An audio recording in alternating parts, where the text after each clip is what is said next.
সাজনা ডাঁটা তো অনেকভাবে খেয়েছেন, তবে এভাবে ডিম দিয়ে সাজনা ডাঁটা খেয়েছেন কি না জানি না। ডিমটাকে আমি ভেজে নিয়ে নিই।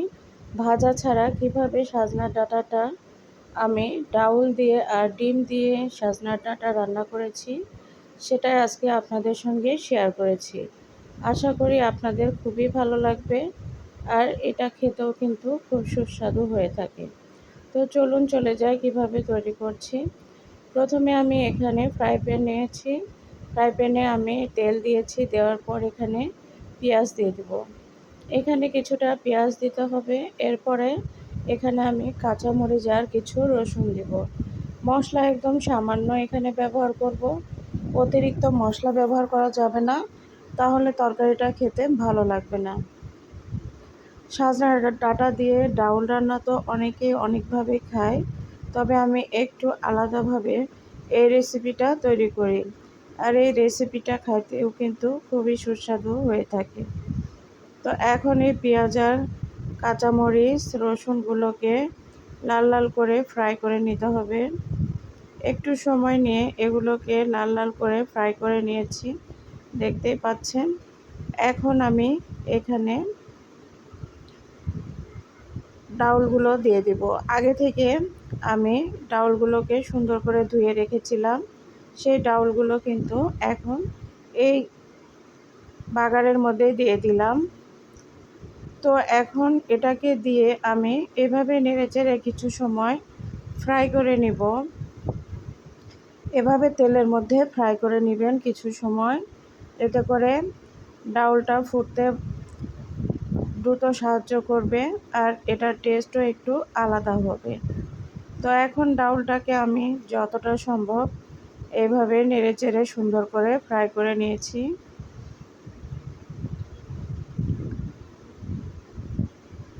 খুব বেশি পরিমাণ তেল দেওয়ার দরকার নেই। তেলটা একটু নিজেদের টেস্ট বুঝে ব্যবহার করবেন। এখন আমি এখানে গরম পানি দিয়ে দিব। অবশ্যই এই রান্নাটা সম্পূর্ণটাই গরম পানি দিয়ে করতে হবে। ঠান্ডা পানি দেওয়া যাবে না, যেহেতু ডাউল ঠান্ডা পানি দিলে কিন্তু তেমন সেদ্ধ হতে চাইবে না। এই কারণে ডাউলে এখানে গরম পানি আমি দিয়ে দিলাম।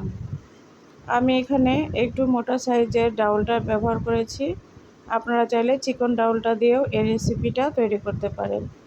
এখন এখানে আমি হলুদের গুঁড়া দিয়ে দিলাম 1 চামচ, মরিচের গুঁড়া 1/2 চামচ দিয়েছি, আর এখানে 1 চামচ দিয়েছি জিরার গুঁড়া। আর কিছু এখন দেব না, লবণটা একটু পরে ব্যবহার করব। এখন আমি আগে থেকে পরিষ্কার করে কেটে ধুয়ে রাখা সজনাগুলো দেখালাম। সজনা কিভাবে কাটতে হয় আমার চ্যানেলে অনেক ভিডিওই দেওয়া আছে, চাইলে দেখে আসতে পারেন। তো সেটা আর আমি দেখাইলাম না, ভিডিওটা আরও বড় হয়ে যাবে এর কারণে। এখানে আমি সজনা ব্যবহার করেছি 250 গ্রামের মতো। তো এখন সজনাটা দেওয়ার পরে আমি এখানে এখন এই পর্যায়ে লবণ দিয়ে দিলাম। আমি কিন্তু আগে লবণ দিইনি। ডাউলটা কিন্তু আমার 40% সেদ্ধ হয়ে যাওয়ার পরে আমি এখানে লবণটা ব্যবহার করলাম। যেহেতু সজনা দিয়েছি আর সজনাটাকে দ্রুত সাহায্য করবে সেদ্ধ করতে লবণটা। এখন ঢাকনা দিয়ে ঢেকে রেখে দিয়েছিলাম কিছু সময়। ঢাকনা উঠিয়ে এখন নেড়েচেড়ে দিতে হবে। এভাবে সুন্দর করে কষিয়ে নিতে হবে ডাউলটাকে। সজনা কিন্তু খুব দ্রুত সেদ্ধ হয়ে যায়, এর কারণে ভয়ের কিছু নেই। সজনাটা খুব ভালোভাবে সেদ্ধ হয়ে যাবে। আর এখন সজনা তো একটু বাড়তি হয়ে গিয়েছে, যার কারণে একটু মোটা সাইজের।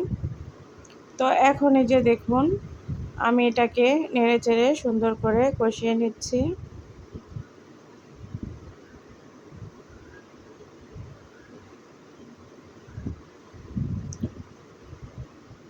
সজনা দিয়ে অনেক রেসিপি কিন্তু আমার চ্যানেলে আছে। যারা নতুন চাইলে আমার চ্যানেলটি ঘুরে আসতে পারেন। আমি ভালো করে কষিয়ে নিয়ে কিছু সময়ের জন্য ঢাকনা দিয়ে ঢেকে রেখেছিলাম। এখন ঢাকনা উঠিয়ে এটাকে আবারও নেড়েচেড়ে কষিয়ে নিয়ে পানি দিয়ে দিব ঝোলের জন্য। একদম ঝোল রাখবো না, তবে আবার একদম পাতলাও ঘনও রাখবো না, মিডিয়াম সাইজের একটু ঝোল ঝোল রাখতে হবে, তা না হলে খেতে ভালো লাগবে না।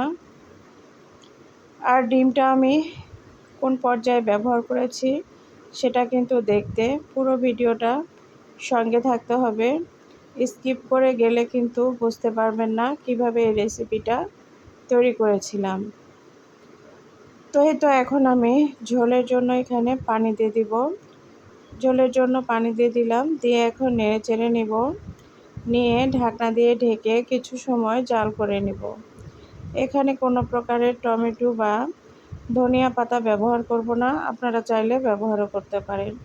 তো এখন এই যে ঢাকনা দিয়ে ঢেকে রেখে দিয়েছিলাম 5 মিনিট। 5 মিনিট পর ফিরে আসলাম, দেখুন সুন্দর বলক চলে এসেছে। এখন নেড়ে চেড়ে দিতে হবে এভাবে। ডাউলগুলো কিন্তু একদমই প্রায় সেদ্ধ হয়ে এসেছে, 80% একদম সেদ্ধ হয়ে এসেছে। ডাউলটা কিন্তু একদম আমরা যেরকম ডাউল রান্না করি ওই রকম একদম ডাউল একদম ঘন করে নেব না বা ঘুটে নেব না, একটু আস্তে আস্তে থাকবে, এই পর্যায়ে নামাইতে হয়। তো এখন আমি দেখুন কি করছি, বলেছিলাম ডিম ব্যবহার করব, তো ডিম তো এখনও ব্যবহার করিনি। ঠিক এই পর্যায়ে কিন্তু ডিম ব্যবহার করতে হবে। আমি সজনাগুলোকে একটু খুন্তির সাহায্যে সরিয়ে নিয়েছি, নিয়ে এখন ডিম ভেঙে দিয়েছি। এখানে ডিম ভেঙে খুব সাবধানে এই ঝোলের মধ্যে দিয়ে দিতে হবে, কারণ ডিমের কুসুমটা ভেঙে গেলে কিন্তু তরকারিটার একদম যেভাবে আমি চাচ্ছিলাম রান্না করতে সেই ভাবটা আর থাকবে না। তো এখন খুব সাবধানে আমি কুসুমগুলো আস্ত রেখে ডিমটাকে ভেঙে দিয়েছি। এখানে আমি 2টা ডিম ভেঙে দিয়েছি, চাইলে আপনারা বেশিও দিতে পারেন।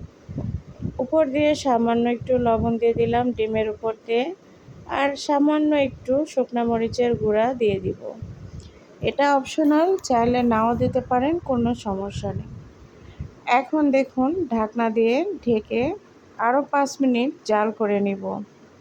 5 মিনিট পরে ফিরে আসলাম, এই যে দেখুন ডিমটা কিন্তু প্রায় একদমই সেদ্ধ হয়ে এসেছে আর ফুলে উঠেছে। তো ভিতরে একদম সুন্দর মতো কিন্তু সেদ্ধ হয়ে যাবে, কোনো কাঁচা ভাব থাকবে না।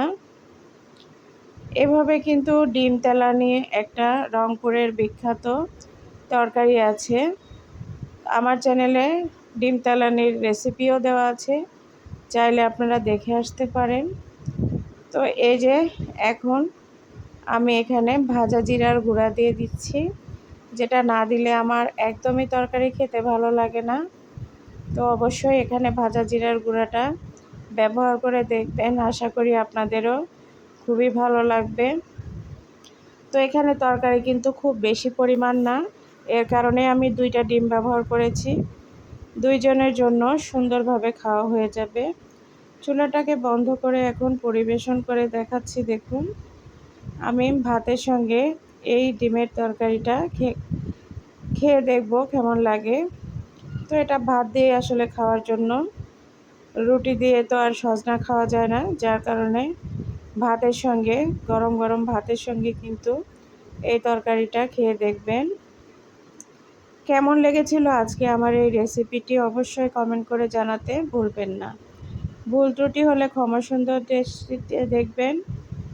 আর আমার চ্যানেলে যারা নতুন এসেছেন, যদি চ্যানেলটি সাবস্ক্রাইব না করে থাকেন প্লিজ চ্যানেলটি সাবস্ক্রাইব করে পাশে থাকবেন। ভালো থাকবেন। এতক্ষণ যারা আমাকে সময় দিয়েছেন, পুরো ভিডিওটা দেখেছেন, সবাইকে অসংখ্য অসংখ্য ধন্যবাদ। আল্লাহ হাফেজ।